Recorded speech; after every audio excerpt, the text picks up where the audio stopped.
दोस्तों, अगर भारत की बात की जाए तो भारत बहुत ही कम चुनिंदा देशों में से एक है दुनिया के जो कि हथियारों के एक्सपोर्टर सभी देशों से अपनी जरूरत का हथियार खरीदता है और बड़े स्केल पर खरीदता है। और इसके बावजूद भी दुनिया के इन सभी देशों के साथ अपने संबंधों को काफी ज्यादा मधुरता से रखता है और इस बात से फर्क नहीं पड़ने देता कि एक दूसरे देश आकर भारत को ये रोके टोके कि आप उससे ये मत खरीदिए, उससे वो मत खरीदिए।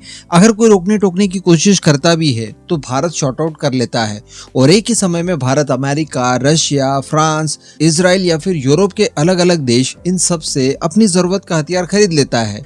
लेकिन दोस्तों, पिछले कुछ समय से भारत की जो अपेक्षाएं हैं वो काफी ज्यादा बढ़ गई है। इसके पीछे का कारण है भारत का लगातार आत्मनिर्भरता की ओर बढ़ना। भारत इतना आत्मनिर्भर होते जा रहा है लगातार कि आने वाले कुछ ही सालों में हम लोग इन सभी हथियारों के एक्सपोर्टर देशों से हथियार खरीदना बंद कर देंगे। इस वजह से भारत अब कोई हथियार खरीदता है तो उसके पीछे जमाने भर की कंडीशंस रख देता है और वो ये मानने के लिए तैयार हो जाते हैं। आप एक एग्जाम्पल से समझिए, भारत द्वारा अपने स्वदेशी तेजस में यूरोपियन हथियारों का इस्तेमाल करने की परमिशन ले ली गई। हम लोग देख पा रहे हैं कि एसरेम मिसाइल इस्तेमाल कर पा रहे हैं, हैमर मिसाइल इस्तेमाल कर पा रहे हैं और अगर हम लोग मीटियोर मिसाइल भी इस्तेमाल करना चाहें हमारे स्वदेशी प्लेटफॉर्म्स पर तो कोई इसके लिए नहीं रोकेगा। बड़ी आसानी से हमें इसकी मंजूरी मिल जाएगी। इवन हम लोग रफाल में हमारे द्वारा स्वदेशी हथियार जो बनाए गए हैं उनका इंटीग्रेशन करें तो उसको लेकर भी फ्रांस तैयार हो जाता है।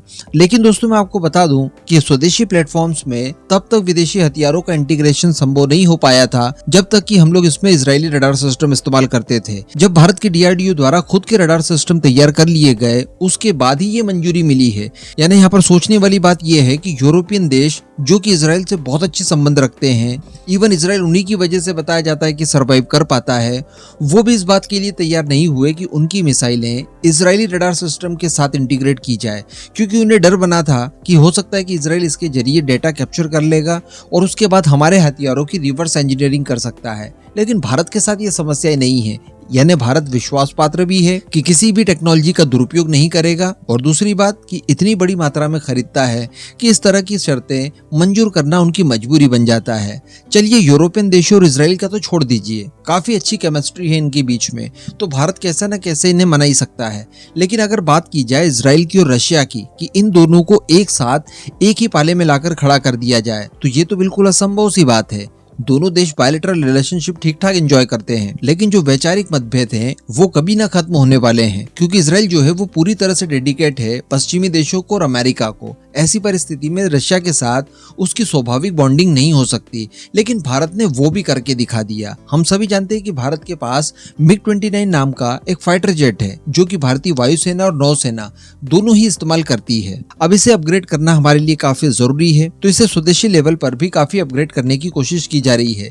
लेकिन इसी बीच एक खबर निकल कर आई थी कुछ समय पहले कि हम लोग रशियन MiG-29 जो कि भारतीय नौसेना इस्तेमाल करती है, इसके अंदर इजरायली मिसाइल इस्तेमाल करने जा रहे हैं और ऐसा करने वाला भारत पहला देश बनेगा। न इस तरह की चीजों के लिए मंजूरी रशिया किसी को दे सकता है और न ही इजराइल दे सकता है।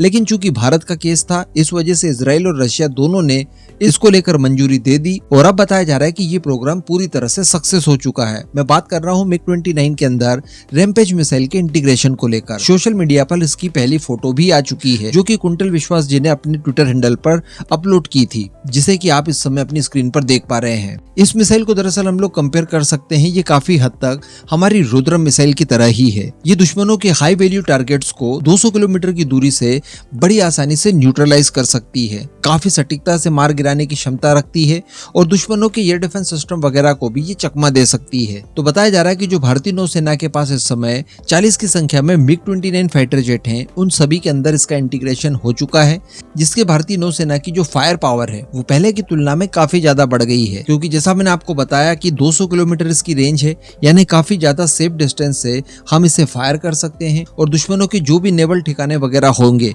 उन्हें हम लोग बड़ी आसानी से न्यूट्रलाइज कर सकते हैं। इस मिसाइल की मारक क्षमता वाकई में काफी ज्यादा अच्छी है, काफी एक्यूरेसी के साथ ये अपने टारगेट को डिस्ट्रॉय करने में सक्षम है। इसके साथ साथ बताया जा रहा है कि इस मिसाइल के इंटीग्रेशन के बाद भारतीय वायुसेना भी काफी ज्यादा एक्साइटेड दिखाई दे रही है और जैसा कि मैंने आपको बताया कि भारतीय वायुसेना भी कुछ नंबर में मिग 29 इस्तेमाल करती है, जिन्हें अपग्रेड करके हम लोगों ने यूपीजी स्टैंडर्ड तक पहुंचा दिया।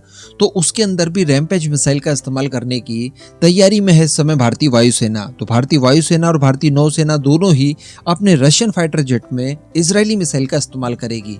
ये कितने बड़े आश्चर्य वाली बात हो सकती है। अगेन कहूंगा कि ऐसा दुनिया में अन्य कोई भी देश नहीं कर सकता। हालांकि फिर भी भारत ने कोशिश करनी चाहिए कि अब यहाँ पर रैम्पेज मिसाइलों का इस्तेमाल लिमिटेड नंबर्स में ही किया जाए और इसके बाद इनके स्वदेशी विकल्प के तौर पर रुद्रम मिसाइलों का भारी प्रोडक्शन करके उनका इस्तेमाल किया जाए। लेकिन जो कुछ भी हो, मिग 29 हम जानते हैं कि अपने आखिरी चरणों में चल रहे हैं, यानी आगामी कुछ सालों में हम लोग इन्हें रिटायर कर देंगे, नौसेना से भी, वायुसेना से भी। लेकिन जब तक ये सर्विस देंगे उस समय तक ये काफी ज्यादा पावरफुल हो जाएंगे इस मिसाइल के इंटीग्रेशन के बाद। इस पूरे मुद्दे पर अब आपका जो भी मानना हो नीचे कमेंट करके जरूर बताइएगा।